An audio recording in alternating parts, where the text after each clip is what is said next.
लोगों ने कहा कि नमाज पढ़ने के लिए सड़क पर क्यों आए, मस्जिदें हैं तो खुले में नमाज क्यों पढ़ी। इन नफरती पुतलों से पूछना चाहता हूं, जब मंदिर में आरती होती है तो लोग सड़कों तक खड़े होते हैं नहीं होते हैं? जब हवन के पंडाल लगते हैं तो मंदिर के सामने सड़क तक टेंट लगते हैं कि नहीं लगते हैं? जब भंडारे होते हैं तो सड़क बंद करके भोजन प्रसादी होती है नहीं होती है? नवरात्रि में दुर्गा प्रतिमा विराजती है, उनकी झांकी के लिए 10 दिन तक सड़कें बंद होती हैं नहीं होती हैं? श्री महाशिवरात्रि, श्री रामनवमी, श्री कृष्ण जन्माष्टमी, होली जैसे त्योहारों पर साबूदाने की खिचड़ी, दूध, फल, प्रसाद, मिठाई बांटने के लिए सड़कों पर स्टेज लगते हैं नहीं लगते हैं? दशहरा के लिए तुम रावण किसके घर में जलाते हो या किस मंदिर में जलाते हो? सड़कों पर सार्वजनिक जगहों पर ही जलाते हो ना। ठंड में होली जलती है, किसके घर में जलती है, किस मंदिर में जलती है? सड़कों पर ही जलाते हो ना। दुर्गा जी की विशाल प्रतिमाएं ठंड की नवरात्रि में विराजती हैं। इतनी बड़ी प्रतिमाएं किसके घर में रखी जाती हैं, किस मंदिर में रखी जाती हैं? खुली सड़कों पर ही पंडाल बनाते हो ना। गणेश जी बारिश के महीने में विराजते हैं। 25-30 फीट की प्रतिमाएं, 100 फीट ऊंचे पंडाल किसके घर में बनते हैं, किस मंदिर में बनते हैं? सार्वजनिक मैदानों और सड़कों पर ही मंच बनते हैं ना। मकर संक्रांति में स्नान कौन घर में करता है? सब खुले में, नदियों में, तालाबों में, झरनों में नहाते हैं ना। क्या हिंदू अपने धर्म का प्रदर्शन सड़कों पर नहीं करते? क्या खुली नदियों तालाबों में नहाकर अपने धर्म का प्रदर्शन खुले में नहीं कर रहे हैं? तुम करो तो लीला, कोई और करे तो नाटक। ये दो मुंही बातें करके वक्त जरा भी शर्म नहीं आती तुम्हें? तुम वही लोग हो जो नफरतों से भर दिए गए हो। तुम्हारे घर में शादी हो, तुम पंडाल कॉलोनी की सड़क पर लगा लो तो सही है, कोई और लगाए तो गलत।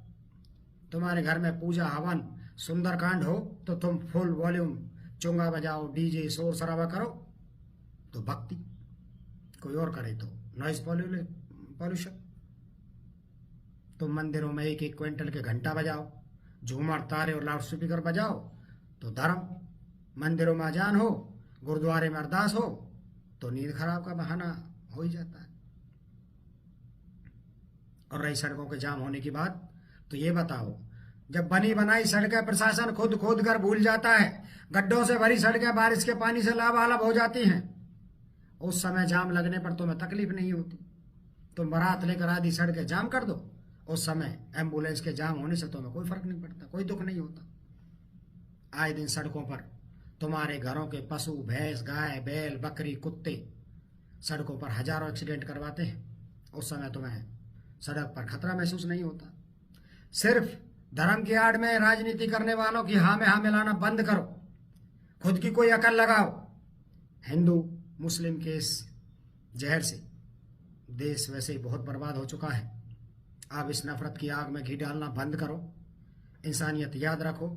जब घर से निकलते हो तो सिर्फ हिंदुओं के भरोसे घर वापस नहीं आते हो जो नफरत के बीज बो रहे हो। किसी दिन ये बीज इतनी बड़ी समस्या बन जाएगी कि तुम्हारे बच्चे भी इस नफरत के कांटों से लहूलुहान घर लौटेंगे। उस दिन ना ये मोदी जी काम आएंगे, ना दिल्ली पुलिस अच्छी लगेगी। एक बात याद रखना, जब जब आप पर विपत्ति आएगी तो सबसे पहले आपका पड़ोसी काम आएगा, ना रिश्तेदार काम आएंगे, ना दोस्त काम आएंगे। इसलिए अपने आसपास दुश्मनी नहीं, भाईचारा पालिए। हर इंसान माँ की कोख से जन्म लेता है और मिट्टी में मिल जाता है। ये गति तुम्हारी भी होनी है और दूसरों की भी होनी है, मेरी भी होनी है। एक ही ताकत है इस संसार को चला रही है, वो एक है और एक ही रहेगी। तुम और हम तिल बराबर भी औकात नहीं रखते। क्यों फालतू में भगवान बनकर भगवान को चुनौती मत दे रहे हो? मत दो। भगवान एक ही है और तुम उसकी बराबरी से किसी को मारने या सजा देने का पाप मत करो। शिक्षा मिलेगी तो बच्चों में सोचने समझने की ताकत आएगी। रोजगार मिलेगा तो परिवार भूखा नहीं सोएगा। गांव, मोहल्ले, शहर में शांति होगी तो नए विचार आएंगे। माहौल खुशनुमा होगा। चाय की, पान की दुकान पर हंसी मजाक की आवाजें गूंजेंगी। कितना अच्छा माहौल होगा। न बच्चों की सुरक्षा की चिंता होगी, न अकेला घर छोड़ने की। क्या शांति, खुशहाली, हंसी मजाक, मदद, सहयोग वाला देश बिल्कुल भूल गए हैं क्या हम लोग? वापस आ जाओ मेरे दोस्तों। मेरे भाइयों, वापस आ जाओ।